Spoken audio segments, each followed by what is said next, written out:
Good morning. मी प्राध्यापक Solanke, RDSP college Bhoom. आज आपण वाणिज्य विभागातील पुस्तक लेखरमधील भागीदारीचा प्रवेश हा तिसरा चॅप्टर बघायला आहोत. त्यातलं आपल्याला 13 नंबरचं गणित बघायचं आहे, पेज नंबर 161. आता याच्यामध्ये दिले राधा आणि विकास दिले 3:2 प्रमाणात नफा तोटा वाटून घेणारे हे भागीदार आहेत. त्यांचं 31 मार्च 2019चं आपल्याला ताळेबंद दिलं आहे. त्याच्यावरून आपल्याला काय करायचं, पुनर्मूल्यांकन खाते, चालू खाते आणि ताळेबंद तयार करायचा. ओके, आता आपण बघू यामध्ये. तर आता बघितलं असं नाही तर भांडवल दिले. आता भांडवल खाते काढायचंच नाही आपल्याला, काय दिले, चालू खाते काढायचं. मग चालू खात्यात भांडवल येत नाही, मग भांडवल कुठे येणार, तर देयता बाजूला यायचं भांडवल. ओके, हे चालू खाते दिले. चालू खाते शिल्लक कुठे येणार आहे, चालू खात्याचे कोणतं, आता देयता आली, मग चालू खात्याचे कोणते येणार, जम बाजूला शिल्लक पुढे आणले. आता इथं बाळूचे कर्ज आणि आपल्याला काय दिले, धनको दिलेले आहेत. आता आपण बाळूचे कर्ज आणि धनको, आता ही बाळूचे कर्ज आपण पेंडिंग ठेवू फक्त. बाळूचे कर्ज का पेंडिंग ठेवायचं ते बी सांगतो तुम्हाला, कारण ते समायोजन असल्यामुळे. धनको धनको आपली काय, देयता, त्याची एंट्री कुठे येणार आहे, देयता बाजूला, हे धनकोची एंट्री. पण धनकोची काय समायोजन आहे का ते बघून घ्यायचं असतं आपल्याला. चला, परिसर, उपस्कर, स्कंद, ऋणको, हे जे दिलेत आपल्याला, आणि बँक शिल्लक दिलेली आहे आपल्याला, हे सर्व काय आहेत, आपल्या संपत्त्यात. मग त्याची एंट्री कुठे येणार आहे, संपत्ती बाजूला एंट्री येणार आहे. ओके, चला पहिली समायोजन बघू. पहिली समायोजन आपल्या काय की, परिसराचं मूल्य 3,40,000 करावे, उपस्कराचे मूल्य 20,800 लावावे, संशयित कर्ज निधी 2,000 निर्माण करावे, स्कंदाचे मूल्य 58,000 लावावे.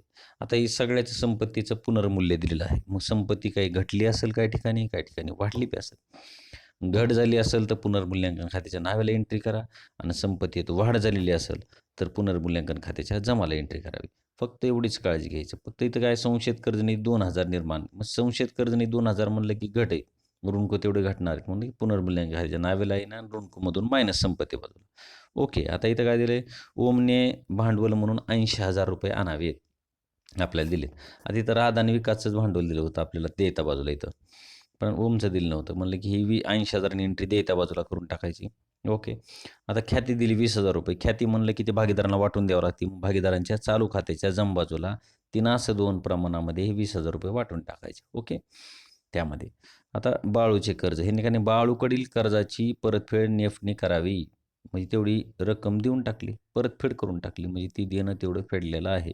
मग त्याविषयी नाही ते देण्याचं आपल्याला विषय. अशा प्रकारे हे टोटल या संपलं. आता आपण डायरेक्ट उत्तराकडे जाऊ. आता बघा, उपस्कर. आता बघायचं की उपस्करचं पहिलं मूल्य किती होतं आणि आत्ताचं मूल्य किती आहे, ह्याच्यावरून कळतं आपल्याला. उपस्कर होतं 22,800 आणि इथं दिलं आहे 20,800, म्हणजे 2,000 रुपयाचं काय झालं आहे, घट झालेली आहे. मग घट झाली म्हणलं की ह्याची एंट्री कुठे येणार आहे, पुनर्मूल्यांकन खात्याच्या नावेला. संशयित कर्ज नाही, ऋणकोमधून तेवढे मायनस करायचे आपले, इथं ऋणकोमधून बघा मायनस केलेलंच आहे, ऋणकोमधून मायनस करायचे म्हणून इथं पुनर्मूल्य खात्याच्या नावेला. आता परिसर बघायचं. परिसर आपल्याला दिले 2,80,000 ताळेबंदामध्ये दिला आहे, आणि समायोजनामध्ये दिलेला आहे 3,40,000 रुपये, म्हणजे 60,000 रुपयाची त्यात वाढ झाली म्हणलं की 60,000 एंट्री पुनर्मूल्यांकन खात्याच्या जमाला. आता आपल्याला स्कंद आहे. स्कंद दिला 54,000 ताळेबंदामध्ये दिला आहे, आणि समायोजनामध्ये 58,000 दिला आहे. मग 4,000 रुपयाची काय झाली, वाढ झाली, म्हणून पुनर्मूल्य खात्याच्या जमाला. अशा प्रकारे आपण जमाची बेरीज 64,000 येते, तर नावेची बेरीज 4,000 येते. मग 60,000 रुपये काय झाला आहे, प्रॉफिट झालेला आहे. तो 60,000 3:2 प्रमाणामध्ये वाटून टाकायचा, आणि तो चालू खात्यास वर्ग करायचा. जसं इथं चालू खात्यास त्यांनी काय केलं आहे, वर्ग केलेला आहे. आता चालू खातं बघत चलो आपण. आता चालू खात्यामध्ये शिल्लक पुढं आणली बघा, त्यांचं हे दिलेलं आहे, चालू खाते शिल्लक दिलेली होती आपल्याला ताळेबंदामध्ये, ती जशाला तशी बोलू. ख्याती होती आपल्या समायोजनामध्ये 20,000, ती जशाला तशी काय करायची, ख्याती 3:2 प्रमाणामध्ये ती वाटून टाकायची, म्हणून 12,000 आणि 8,000 आली. हे ख्याती वाटप घेतली आपण चालू खात्याला. आता मग चालू खातं क्लोज झालं. चालू खात्याची राधाची बेरीज झाली 50,400 आणि विकासची बेरीज झाली 34,800. मग हे जशाला तशी इकडं जमाला नावेला काहीच एंट्री नाहीत, म्हणून जशाला तशी ही शिल्लक निघाली, शिल्लक पुढं नेली, खाली नेली म्हणलं की ते कुठे येणार आहे, देयता बाजूला. अशा प्रकारे देयता, चालू खाते क्लोज झालं, देयता बाजूला बघायचं, यायचं इथं. देयता बाजूला आपण बघू की भांडवल आपल्या ताळेबंदामध्ये राधा आणि विकासचं दिलं होतं, आणि समायोजनामध्ये ओमचं दिलेलं होतं. मग जशाला तसं ते भांडवल देयता बाजूला आपण तिघांचं भांडवल घेऊन टाकलं. आता चालू खातं. चालू खाते बघा, दोघांची शिल्लक निघाली, राधा आणि विकासची. जशाला तशी चालू खात्याची निघाली शिल्लक, ताळेबंदाच्या देयता बाजूला घेऊन टाकायचे, आणि इथं धनको घ्यायचे. धनको आपल्याला जशाला तसे दिलेले धनको किती दिलेत, 12,000 रुपये. आपण जशाला तसे ते 12,000 रुपये धनको आपण घेतलेले आहेत. ओके, आता ओके, आता पुढचं बघू. परिसर दिला होता बघा. मग म्हणलं तर परिसरामध्ये परिसर दिलं होतं 3,40,000 समायोजनामध्ये दिलं, 2,80,000 ह्याच्यात दिलं होतं ताळेबंदामध्ये. 60,000ची वाढ झाली, मग 60,000 त्यात प्लस केले, आउटरला 3,40,000 दिले. उपस्करामध्ये घट झाली 2,000ची, मग 2,000 मायनस केले, आउटरला 20,800. स्कंदात 4,000 रुपयांनी वाढ झाली, म्हणून वाढ प्लस केली आणि 58,000 आउटरला आले. ऋणको आपण बघितलं असं 18,200 होते. त्या संशयित कर्जनिधी आकारला सांगितले, मग ते 2,000 रुपये आपण काय केले, संशयित कर्जनिधी आकारली, मग ती 16,218. आता प्रश्न असा पडतो की ही बँक शिल्लक 62,200 कशी आहे? क्लिअर करतो की 62,200 इथली फक्त एक लक्षात येणार नाही की हे आहे काय बँक शिल्लक 62, त्याचं क्लिअर करतो तुम्हाला आता. एक एक आता क्लिअर करायच्या अगोदर इकडे येतो, ह्या पेजवर येतो मी. ह्या पेजवर आलं म्हणजे क्लिअर होतं. बघा बँक शिल्लक 2,200 दिली बघा.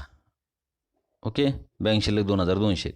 इथं यायचं 2 नंबर समजणं पाहिजे. ओमने किती आणलं भांडवल? 80,000 रुपये. 80,000 रुपये ह्यात प्लस करा, भांडवल आणलं. मग बँक खात्याच्या नावाला तेवढी एंट्री आली.